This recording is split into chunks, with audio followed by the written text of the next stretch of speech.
जी ना Thar coal block one जा ही पोरतन ड्राइवर आहिनि जेके एहतजाज कनि पिया। मुसलसल 10 ॾींहं गुज़री विया आहिनि। 150 जेके ड्राइवर आहिनि उन्हनि खे उतां कंपनी मां निकाली ॾिनी वई आहे। मुसलसल इन्हनि जे एहतजाज जेके करण खां पोइ हिन वक़्तु थरकोल ब्लाक 1 ऐं ब्लाक 2 जो जेको मेन रोड आहे उन ते धरणो हणी वेठल आहिनि। ॿिन्ही तरफ़नि खां सवें जेके गाॾियूं आहिनि उन्हनि जूं कतारूं लॻी वियूं आहिनि।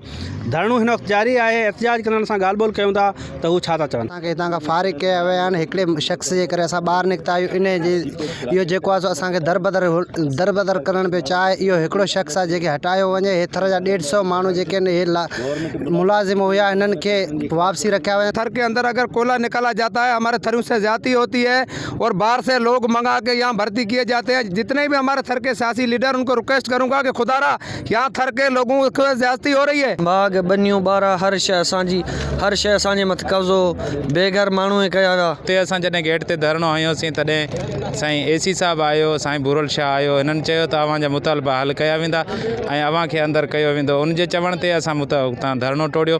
जॾहिं धरणो टोड़ियो त असांजो को बि मुतालबो कोन हल थियो ऐं उन खां पोइ मजबूर थी हिते अची असां रोड ब्लॉक कयो। असां एहतजाज धरणा हणंदा रहियासीं पर इंसाफ़ असां सां कॾहिं बि न थियो।